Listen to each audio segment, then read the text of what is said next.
Retour ce soir dès le début de ce journal sur les différents accords dans le cadre de la recherche de solutions aux différentes crises qui ont secoué le nord du Mali. Le dernier accord en date, l'accord pour la paix et la réconciliation nationale. Vous le savez, les autorités maliennes ont initié un dialogue intermalien dont le comité sera mis en place demain lundi au palais de Koulouba. Et cette figure de l'invention, son nom c'est Abdoulaye Konaté. Il vient de bricoler une moto afin de lui donner plus de puissance et de commodité. Et l'artiste chanteuse Djeneba Seck a rendu hommage aux femmes à travers une grande soirée dénommée la Nuit des femmes. Une manière pour elle de montrer tout son soutien aux autorités de la transition, les temps forts dans cette édition. Bonsoir à tous et bienvenue dans la grande édition de ORTM1. Vous le savez certainement, le comité de pilotage dialogue intermalien initié par le président de la transition sera installé dans ses fonctions ce lundi au palais de Koulouba.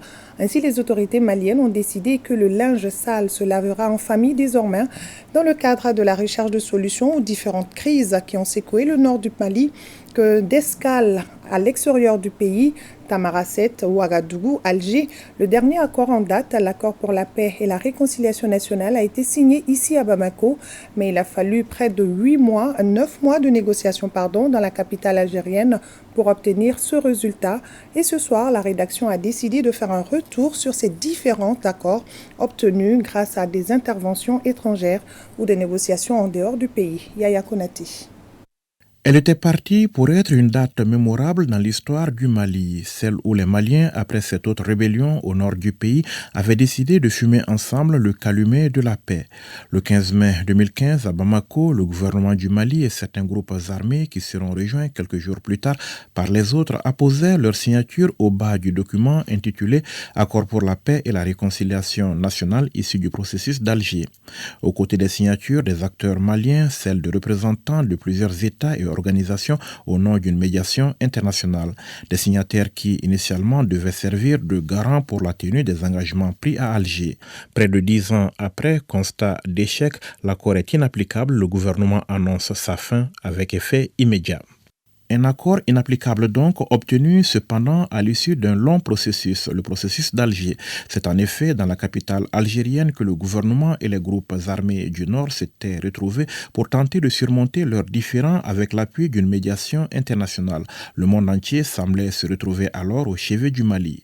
5 rounds de négociations en 9 mois pour aboutir à un document dit consensuel, mais qui laissait cependant toutes les parties sur leur faim. Si l'accord pour la paix et la réconciliation nationale était le dernier compromis en date signé entre les parties maliennes, il faut dire qu'il s'inscrivait dans une longue tradition de rencontres à l'extérieur du pays pour résoudre la crise malienne. Les précédentes négociations entre le gouvernement et les groupes armés remontaient à 2 ans plus tôt. C'était en juin 2013 à Ouagadougou, au Burkina Faso. Les 11 jours de discussion avaient permis, entre autres, d'ouvrir la voie à la tenue de l'élection présidentielle de juillet 2013 dans la ville de Kidal. Mais l'histoire des médiations extérieures dans le conflit malien remonte beaucoup plus loin. Il y a eu en effet l'accord de Tamanrasset en janvier 1991, le pacte national en avril 1992, les accords d'Alger du 4 juillet 2006. Autant d'arrangements obtenus donc à l'extérieur avec, selon de nombreux observateurs, des conséquences sur l'intégrité du Mali et la souveraineté de l'État malien. Désormais, les autorités maliennes ont donc décidé que le linge sale se lavera en famille et non ailleurs sur la place publique. Ce sera à travers un dialogue intermalien, un dialogue purement national. Annoncé par le président de la transition dans son discours de Nouvel An, cette tribune est censée permettre une appropriation nationale du processus de paix et l'élimination des racines des conflits communautaires et intracommunautaires. La préparation et l'organisation du dit dialogue sont confiées à un comité de pilotage nouvellement désigné à cet effet.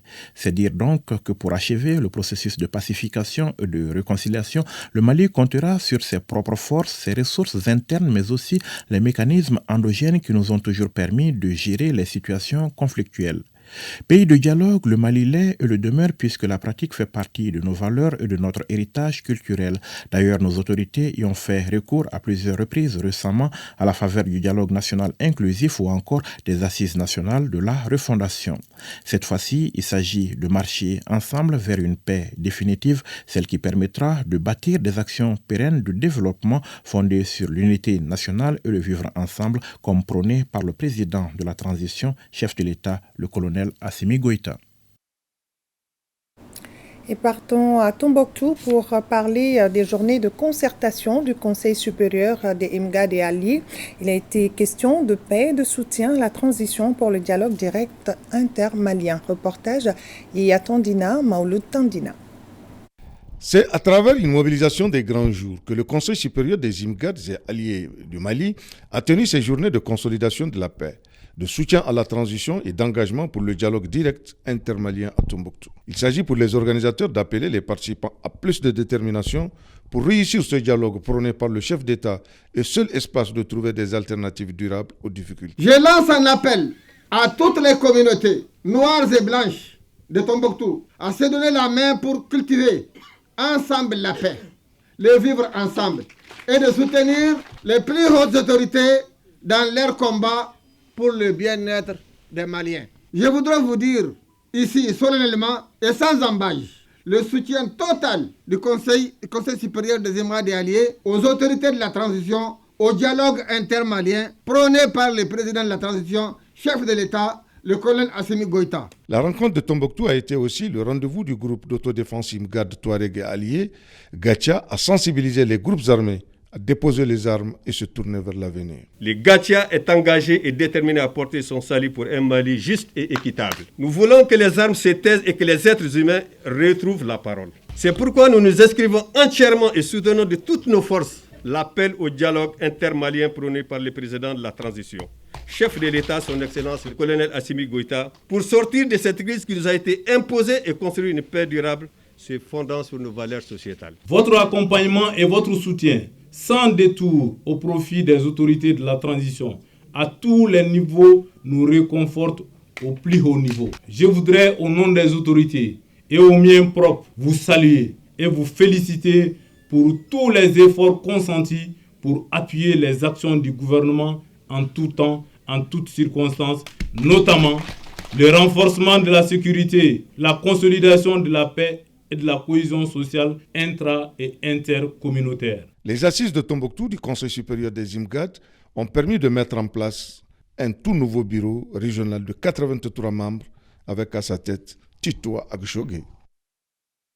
Toujours à Tombouctou, les légitimités coutumières et religieuses ont organisé une journée préparatoire du dialogue intermalien.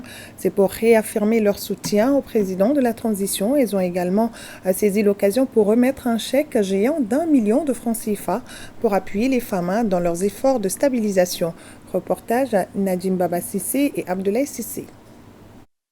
Consciente des enjeux du dialogue intermalien voulu par le président de la transition, le colonel Assimi Goïta, les légitimités coutumières et religieuses du cercle de Tombouctou s'activent déjà pour sa pleine réussite à travers une journée préparatoire du dit événement. Nous, légitimités traditionnelles du cercle de Tombouctou, exprimons notre totale adhésion à la décision du président de la transition, le colonel Assimi Goïta, de mener un dialogue intermalien pour la paix et la réconciliation nationale. Soutenons sans réserve la démarche républicaine, souveraine et inclusive du processus de dialogue intermalien pour la paix et la réconciliation nationale. Un cadre riche en soutien. Les femmes artisanes de la paix ont également joint leur voix à celle des légitimités pour affirmer leur détermination à aller jusqu'au bout de cette mission. Nous, les femmes artisanes de paix, sommes engagées sans réserve pour soutenir nos légitimités traditionnelles dans la paix pour une paix durable dans le Mali. Je voudrais, au nom des autorités nationales et au mien propre, vous saluer et vous féliciter à nouveau pour tous les efforts consentis pour accompagner les actions du gouvernement en tout temps, en tout lieu et en toutes circonstances. Pour rendre durable les retours de la paix et de la sécurité d'antan dans notre région Tombouctou, vous devez continuer à contribuer sous la protection exclusive de l'État, au retour de la confiance au sein des communautés. Cette cérémonie était justement l'occasion appropriée, saisie par ces valeureuses personnalités pour remettre un chèque géant d'1 million de francs CFA pour soutenir les FAMA dans leurs efforts de stabilisation du pays. Sur un tout autre plan, mais nous restons à Tombouctou, le ministre de l'Élevage et de la Pêche a rencontré les acteurs de filière bétail et pêche. Et pour l'amélioration de la sécurité alimentaire et nutritionnelle des populations, le ministre souhaite l'intensification de l'insémination artificielle des bovins et la culture d'herbes d'éléphants. Au RTM Tombouctou, Idrissa Goulou Sissoko. La région de Tombouctou est bien irriguée par le fleuve Niger. L'élevage et la pêche occupent une part importante dans l'économie de la région et celle du Mali. En visite dans la région, le ministre de l'Élevage et de la Pêche s'est rendu sur la parcelle d'herbe à éléphants de Mme Zainabou Sissé à Kabara. Ici, Mme Sissé exploite une parcelle dédiée à la culture fourragère rentrant dans l'alimentation du bétail. Et cette culture est tout simplement rentable malgré quelques difficultés. Non seulement nous vendons les boutures, mais aussi on fait broyer les tiges que nous vendons aussi aux propriétaires de petits ruminants en période de soudure pour pallier au manque d'alimentation. Le coût de l'aliment bétail est très élevé et nous sommes frappés par le manque de pluie. Cette année, on en a assez, des fois on n'en a pas. Il y a aussi le problème de la crue qui vient souvent en retard ou à la dernière minute, inonde nos parcelles, nos brougoutières.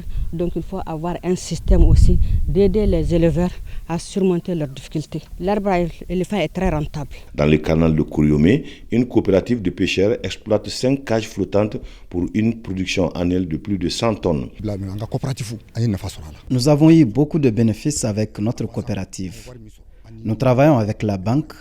Aussi, les femmes arrivent à subvenir à leurs besoins. Avec les cadres des services relevant de son département, les échanges ont porté sur les nouvelles orientations du département. Nous avons effectivement prodigué des conseils. C'est l'intensification de la culture de l'herbe à éléphant dans tous les villages et hameaux pour permettre au bétail d'être en bon point. C'est l'intensification de l'insémination artificielle. Vraiment, ça permet d'augmenter la productivité, aussi bien en viande qu'en lait. Et troisièmement, c'est l'intensification de la pisciculture. Le ministre n'a pas manqué de rendre une visite de courtoisie aux notabilités et imams de la ville qui ont fait des bénédictions pour la nation. Les épreuves physiques des concours de recrutement de la police et de la protection civile à Ségou, tout se déroule normalement, constat fait par notre reporter Fousseni Samaki. De la direction régionale de la protection civile au stade Amaredao de Ségou, le gouverneur de la région de Ségou, accompagné par les responsables militaires et civils, veut s'enquérir des conditions de travail des équipes techniques de recrutement de la police et de la protection civile. Les visiteurs apprécient la bonne organisation sur ces sites. Je constate que dans un cas comme dans l'autre, tout se passe bien, de façon professionnelle. C'est des épreuves certes difficiles, mais je crois qu'ils ne sont pas en dehors de la portée des candidats. Les candidats optimistes se disent prêts à franchir les obstacles pour atteindre l'objectif visé. On est venu ici pour gagner, pour être sapeur-pompier. C'est un peu difficile. Malgré tout ça, on peut faire l'effort. La police, c'est un métier qui me tient à cœur. Ça fait maintenant 3 ans que je fais le concours, mais malheureusement, je n'ai pas eu la chance. J'espère que cette année sera la bonne. Mon père est décédé en défendant la patrie et j'espère poursuivre son chemin aussi. Au total, 967 candidats chez les sapeurs-pompiers et 1956 candidats de la police nationale sont retenus après dépouillement des dossiers pour ces épreuves physiques dans la région de Ségou.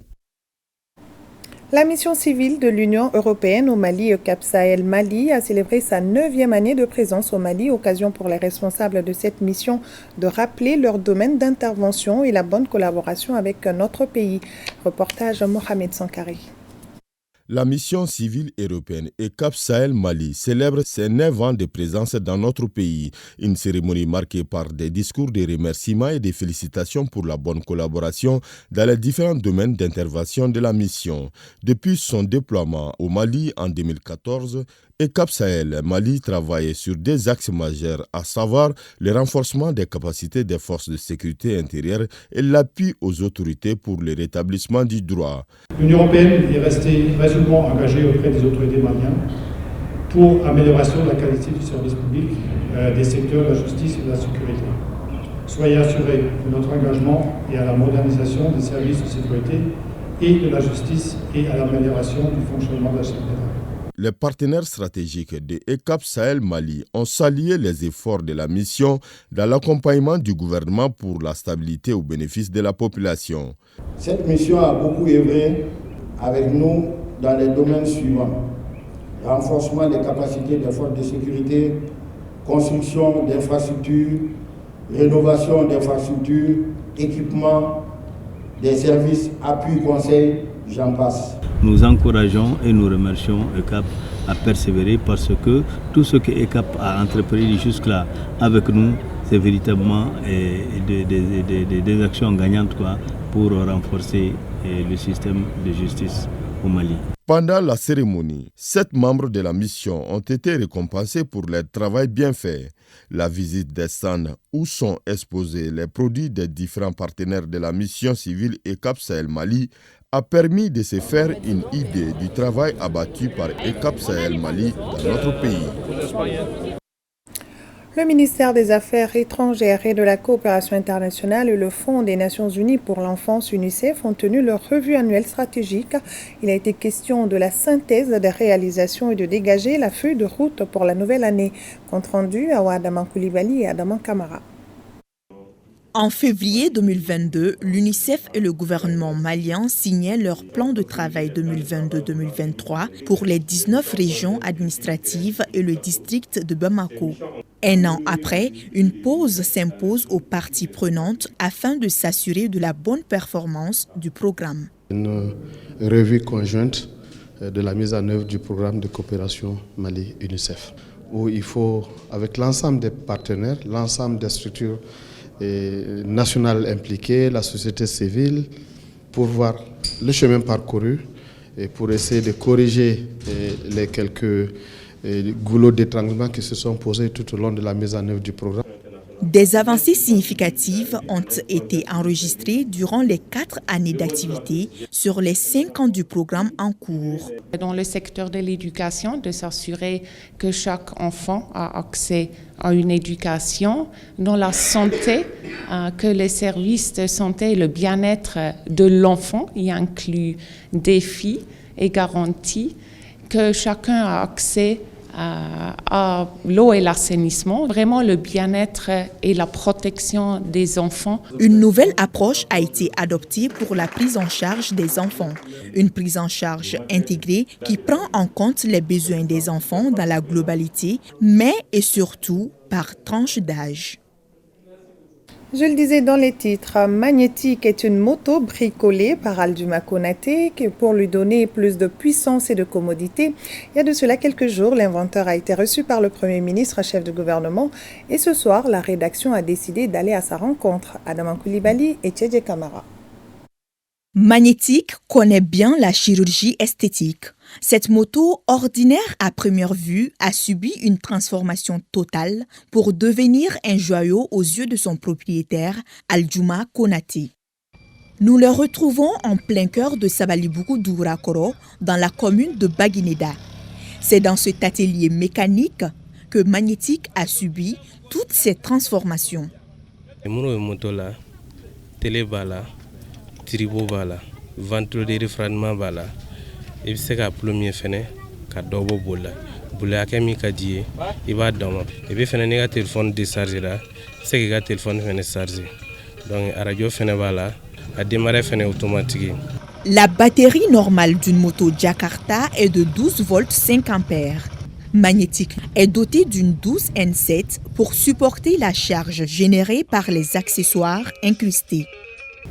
Donc, télé niveau consommation mique ou bien 7 mois. Donc, téléphone chargeur ou 5 à radio ni 6. Donc, il y a belle gel franc à te faire batterie là te faire tien. L'innovation smart de ce engin est son système Bluetooth qui permet de contrôler le carburant. C'est une radio, ça a essence de moteur là ni téléphone et ni désactivé. Oui, essence de le moteur.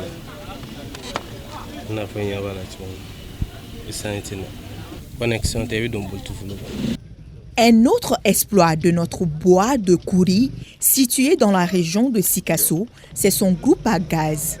Une innovation qui est à la fois efficace, économique et surtout d'une utilité publique.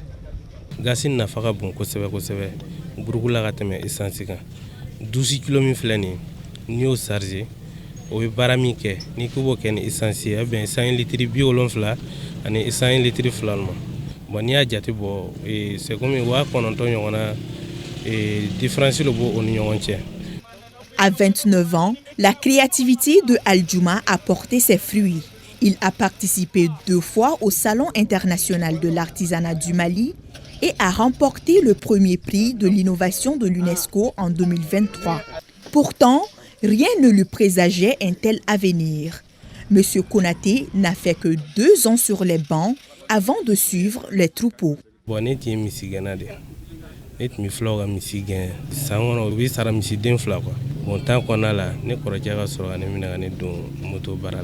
La machine est déjà en marche car une dizaine de commandes attendent d'être finalisées.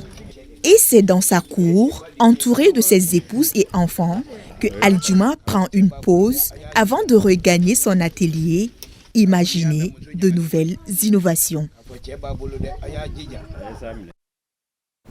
Très impressionnant. Le numérique comme instrument de lutte contre la corruption, le sujet est au centre d'une conférence débat organisée par la Fondation Friedrich Naumann pour la liberté en Afrique de l'Ouest, Batraoré. La corruption, un véritable handicap pour le développement socio-économique dans beaucoup de pays. La Fondation Friedrich Naumann pour la liberté en Afrique de l'Ouest tire la sonnette d'alarme. Cette organisation et ses partenaires estiment que l'outil numérique vecteur de croissance peut être une arme efficace dans la lutte contre le fléau de la corruption. Cette conférence porte sur le numérique comme outil de lutte contre la corruption. En choisissant ce thème, nous n'avons fait que confirmer ce qui ressort de l'ordre économique mondial, puisque le numérique, comme nous tous nous le savons, constitue actuellement le secteur le plus dynamique de l'économie mondiale, avec un taux de croissance double de celui de l'économie classique dans la plupart des pays développés.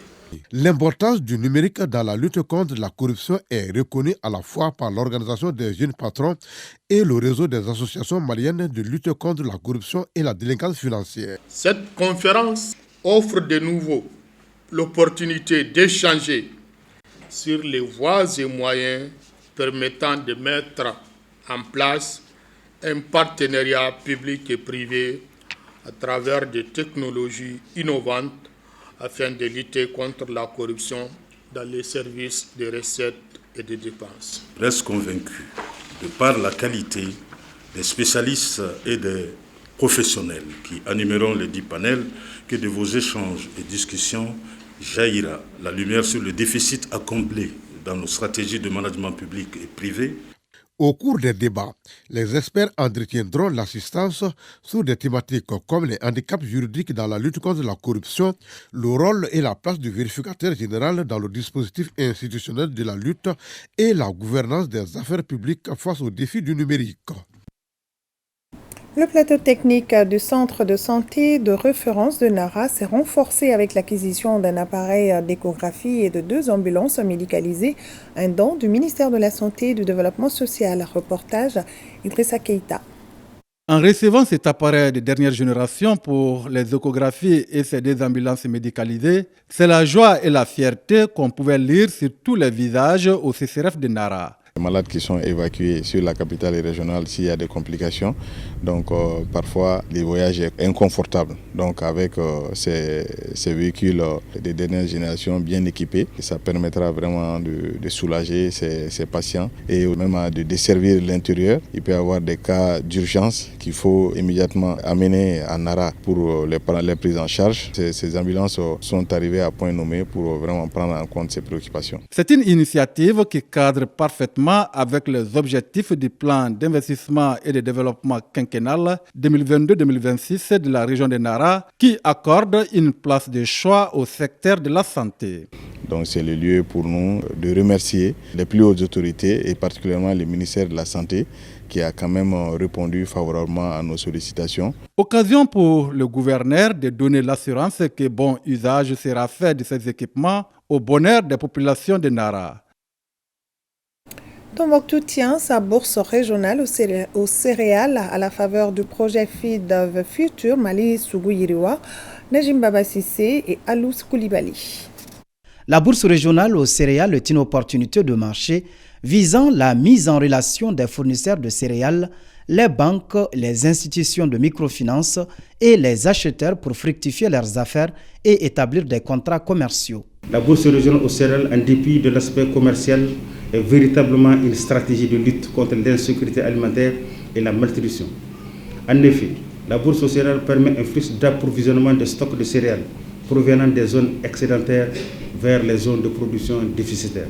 La bourse aux céréales représente également un marché potentiel de vente des produits agricoles transformés. Les activités de Feed the Future Mali Sougou Yiriwa, exécutées par le consortium Amassa Afrique Verte et Emprod Sahel, interviennent dans la région de Tombouctou depuis 3 ans. L'édition 2023 a enregistré 4162,61 tonnes d'offres de vente pour 3651,8 tonnes d'offres d'achat. Elle a enregistré une nette amélioration du nombre de contrats formels passant de 6 à 23. Et le montant des ventes directes s'élevait à 351 556 000 francs CFA. Il me plaît de saluer à nouveau cette initiative de la plateforme multi-acteurs de la région de Tombouctou, sous le leadership du Conseil régional de Tombouctou, visant à atteindre les principaux résultats tels que l'amélioration de la fourniture des produits et des services de qualité aux organisations de production,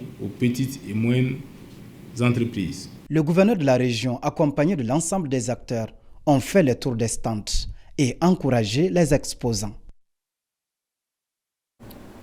L'Agence nationale pour la promotion de l'emploi ANPE, dans le cadre des activités du Festival sur le Niger, présente le savoir-faire de certains jeunes qui ont bénéficié de son appui à Ségou, des produits de transformation agroalimentaire, des œuvres de la menuiserie bois et des couveuses pour l'aviculture sont des réalisations de ces jeunes. Reportages Honoré Tchenou et Moussa Fofana.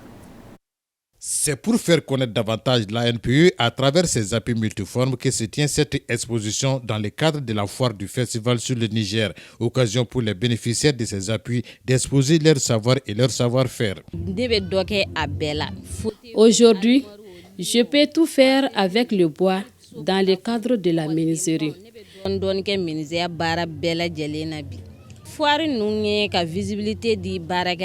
Les foires permettent aux travailleurs d'être mieux connus.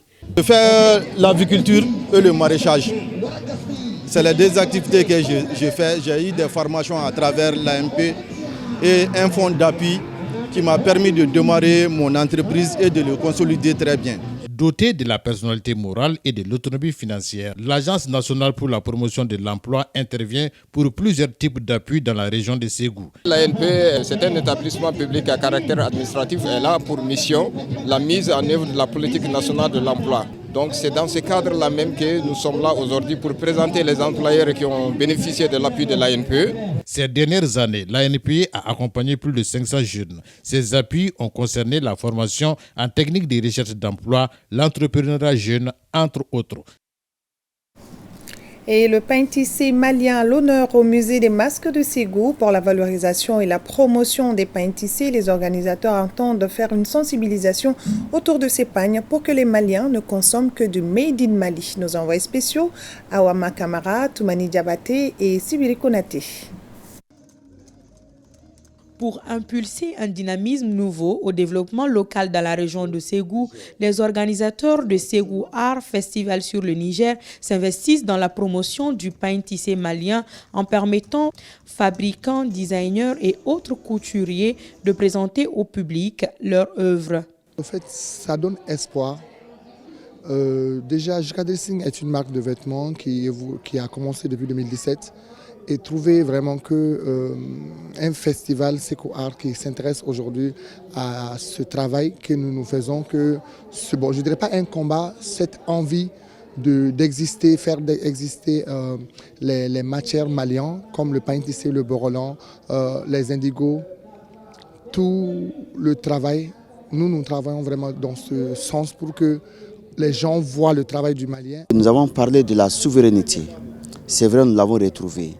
Mais cette souveraineté passe nécessairement par une indépendance totale. Et elle ne peut être acquise que lorsque nous consommons ce que nous transformons. Grand producteur de coton en Afrique, le Mali exporte plus de 95% de sa production cotonnière.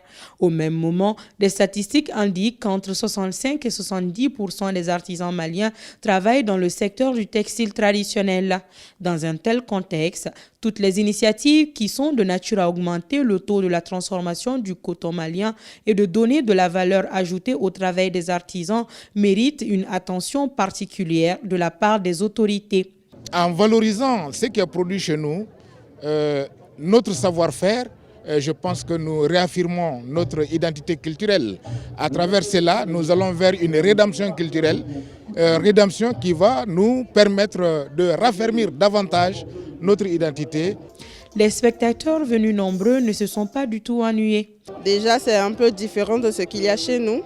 Et surtout le premier qui a passé, le premier créateur, j'ai beaucoup aimé ses créations, ça sort beaucoup de l'ordinaire et c'est la première fois que je vois comment on travaille le tissu, le pain tissé. J'ai vu comment est-ce qu'avec les pains tissés on pouvait faire n'importe quelle sorte de modèle, il y avait différentes sortes de coutures, différentes sortes de mélanges et ça m'a beaucoup impressionné.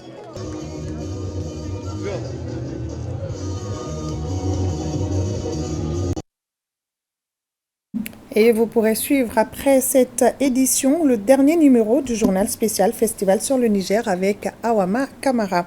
Actualité des FAMA sur le terrain, nos vecteurs aériens ont effectué une frappe à 47 km au sud-ouest de Tizawaten. Bilan, un pick-up détruit et des terroristes neutralisés. On en sait plus dans ce commentaire de Abdoulaye Sako. Aujourd'hui, avec nos vecteurs aériens, c'est la foudre qui se balade au-dessus de la tête de nos ennemis sans qu'ils ne se rendent compte. Sur la base de renseignements, la bête noire des terroristes a repéré une base des forces du mal à Tinzawaten.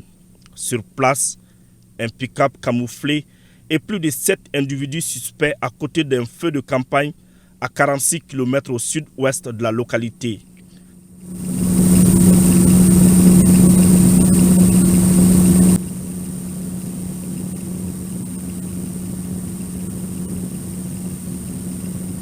Le vecteur aérien prend le temps de bien verrouiller la cible et la frapper avec efficacité.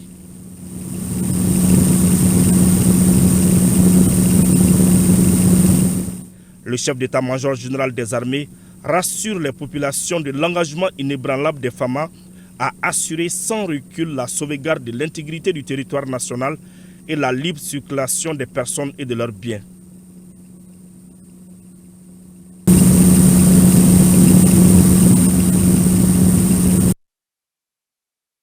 Et le président du Conseil économique, social, environnemental et culturel informe les invités de la 5e session ordinaire de la 6e mandature que pour cause d'agenda, la cérémonie d'ouverture sera retardée d'1 heure de temps, initialement prévue pour 10 heures.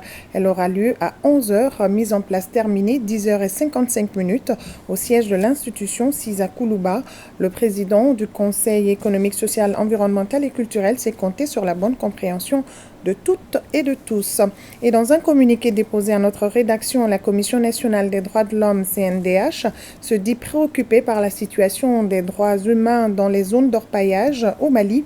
Elle a appris avec un profond regret l'effondrement d'une galerie sur un site dans le village de Kobadani qui a causé plusieurs pertes en vie humaine. La CNDH recommande aux autorités d'ouvrir une enquête en vue d'identifier les causes de ce drame et de sécuriser les sites d'orpaillage, entre autres. Palais de la Culture Amadou Ampateba a prêté la 2e édition de la Nuit des FAMA, dénommée Nuit de l'Armée, une initiative de l'artiste chanteuse Djeneba Seck pour soutenir les forces armées et de sécurité et les autorités de la transition. Les temps forts avec Ibrahim Kaoukonate.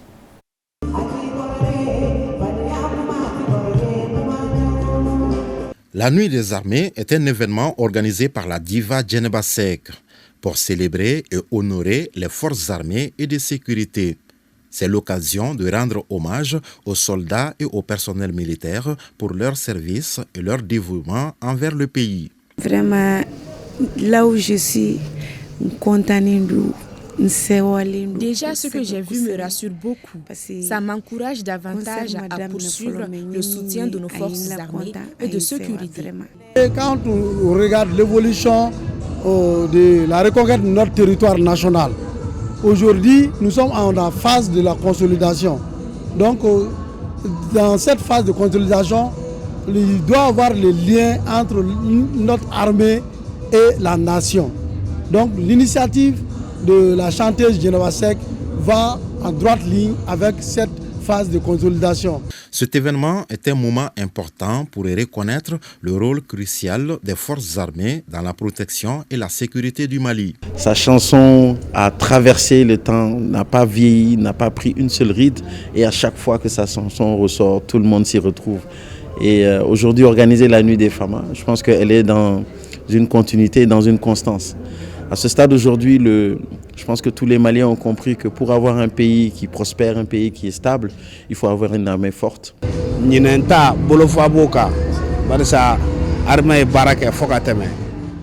Cette année, c'est exceptionnel, vu le résultat enregistré par nos militaires. Pour la circonstance, plusieurs artistes sont venus soutenir Djeneba Seck pour cette noble initiative, notamment ceux du Burkina Faso.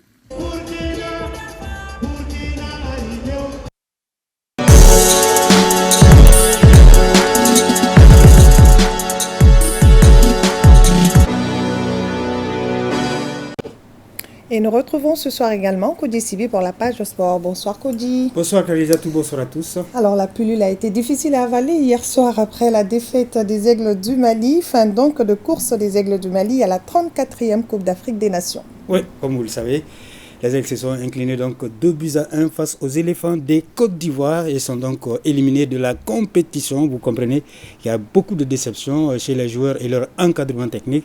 Je vous propose d'ailleurs quelques réactions des joueurs et de leur encadrement. C'est très difficile à encaisser. Après, on a été capable de faire un bon match. Par moments, c'était un grand match. Et puis, c'est un petit peu écroulé dans les dernières minutes. Après, c'est vrai que l'arbitre nous a bien aidé aussi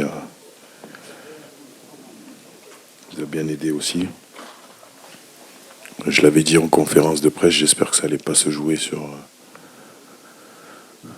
des referees, mais force est de constater que oui.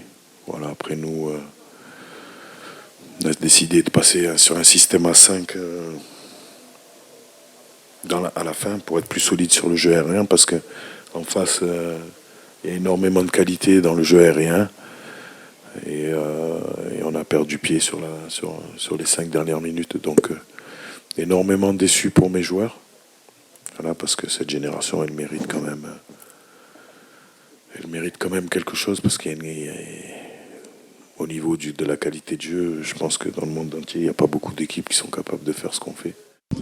C'est comme ça, c'est le football. On a bien joué, mais c'est le football. C'est triste pour nous. Parce que cette année, c'était l'année de la Coupe. Mais malheureusement, on n'a pas été à la hauteur. J'espère d'ici 1 an ou 2 ans, le Mali aura la Coupe. Peut-être ça sera pas avec nous. Peut-être ça sera avec d'autres joueurs. C'est pas facile. On n'a pas été à la hauteur. On n'a pas pu aider ce pays à avoir la Coupe. Donc, nous, on présente nos esquisses.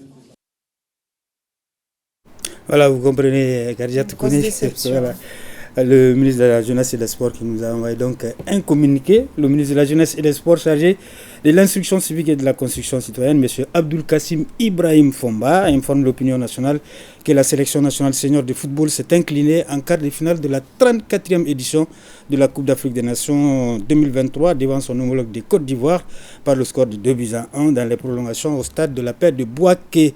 Il rappelle qu'après 11 ans sans jouer l'étape des quarts de finale d'une Coupe d'Afrique des Nations, les Aigles ont réalisé un parcours honorable et sont tombés les armes à la main malgré leur détermination et leur engagement à l'issue des matchs palpitants et pleins de rebondissements.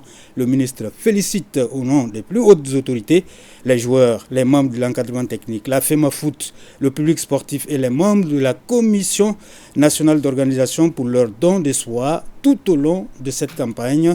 Le ministre exprime toute sa reconnaissance au président de la transition, chef de l'État, au Premier ministre, chef du gouvernement, pour leur soutien constant à la sélection nationale de football. Il remercie tous les membres du gouvernement et du Conseil national de transition, ainsi que l'ambassade du Mali en Côte d'Ivoire et le consulat de Bouaké pour leur accompagnement remarquable à la sélection nationale. Le ministre remercie particulièrement toutes les personnes qui ont soutenu les Aigles au niveau des espaces publics de diffusion des matchs, les artistes et leur rôle déterminant dans la mobilisation autour de la sélection nationale et les donateurs pour la manifestation de la fibre patriotique à travers leurs précieuses contributions. Par ailleurs, le ministre indique que cette participation malienne sera profondément analysée en rapport avec la FEMAFOOT et des enseignements techniques seront tirés pour mieux aborder les échéances futures au plus grand bonheur du peuple résilient du Mali. Le département travaille à renforcer toutes les disciplines sportives et à rendre effectif le professionnalisme en milieu sportif conformément aux dispositions législatives et réglementaires en la matière. Et puis Kariatou, on va juste rappeler le programme des demi-finales qui vont se jouer mercredi, 17h Nigeria, Afrique du Sud et 20h RDC, Côte d'Ivoire. Il reste nos soldats de ballon rond, hein. Ben voilà, chapeau à vous. Alors sur un tout autre plan, le centre aéré de la BCAO de Sotuba a abrité hier à la traditionnelle journée de la marche sportive citoyenne. Oui, comme vous le savez, l'événement est organisé chaque mois par le département de la jeunesse et des sports. Plusieurs fédérations sportives ont répondu présentes à la tête de la marche citoyenne. Le ministre de la Jeunesse et des Sports, chargé de l'instruction civique et de la construction citoyenne, Abdul Kassim Ibrahim Fomba, Bourahima Diallo et Tchédje Kamara étaient de la partie. Un peuple, un but, une foi. Après l'intonation de l'hymne national du Mali par les pionniers, les sportives et les sportifs du jour ont fait 5 tours du terrain du centre aéré de la BCAO avec à leur tête le ministre de la Jeunesse et des Sports chargé de l'instruction civique et de la construction citoyenne. Ensuite, s'en sont suivis des étirements des bras et des pieds. L'activité est initiée depuis quelques mois par le ministère de la Jeunesse et des Sports chargé de l'instruction civique et de la construction citoyenne. On notait la présence de plusieurs fédérations au rendez-vous de ce mois de février, à savoir la Fédération malienne de taekwondo, Knifu-Wusu, le bataillon des sports des forces armées et de sécurité du Mali, du cricket et du bras de fer sportif. Cette activité qui se veut non seulement un moyen de renforcement des capacités en matière de la santé des participants, est aussi une vraie opportunité pour de nombreuses personnes de pratiquer le sport et de comprendre les actes citoyens. Plusieurs tranches d'âge ont pris part à ces rendez-vous de février au grand bonheur du ministre Fomba. Aujourd'hui, c'est comme tous les autres mois. Vous le savez, c'est la journée sportive mensuelle que nous organisons. Et nous sommes très ravis de voir encore les gens toujours mobilisés à être ici, à faire du sport ensemble, à partager des moments vraiment agréables ensemble. La visite du ministre des Sports aux différentes disciplines sportives présentes a été aussi l'une des actions fortes de cette journée. C'est sur une note de satisfaction que la marche sportive et citoyenne du mois de février s'est achevée. Rendez-vous est donc pris pour le mois prochain.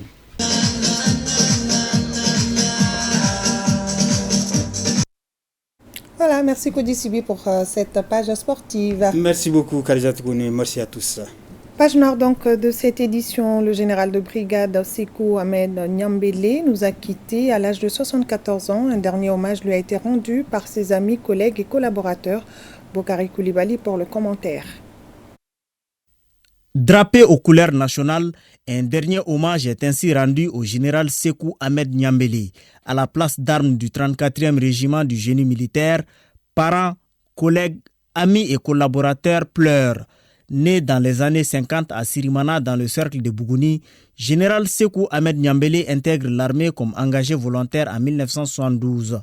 Il est affecté successivement aux compagnies de commandement, de service et de combat entre 1975 et 1983. Studieux, L'officier supérieur effectue des formations et stages à l'EMIA, à l'École supérieure des télécommunications et de commandement en URSS, au Collège interarmes défense de Paris, entre autres. Il a reçu plusieurs distinctions, à savoir la Croix de la valeur militaire, la médaille du mérite militaire et celle d'officier de l'Ordre national du Mali. L'enfant de Sirimana est élevé au grade de général de brigade en 2010. Pratiquant de karaté, Général Nyambele est détenteur d'une ceinture noire 7e Dan Shotokan et ancien président de la Fédération malienne de karaté. Ses collaborateurs gardent de lui une personne attachée à la mère patrie et au travail bien fait. L'officier de la 5e promotion, Babemba Traoré, a définitivement déposé les armes ce 29 janvier, laissant derrière lui 8 enfants et des collaborateurs inconsolables. Que la terre lui soit légère. Amen. Demain commence une nouvelle semaine. Entamons-la avec détermination, car nos grands-pères disaient qu'avoir le courage d'entreprendre quelque chose est l'un des principaux facteurs du succès. C'est la fin de cette édition. Merci à vous de l'avoir suivi. Bonne fin de soirée à tous.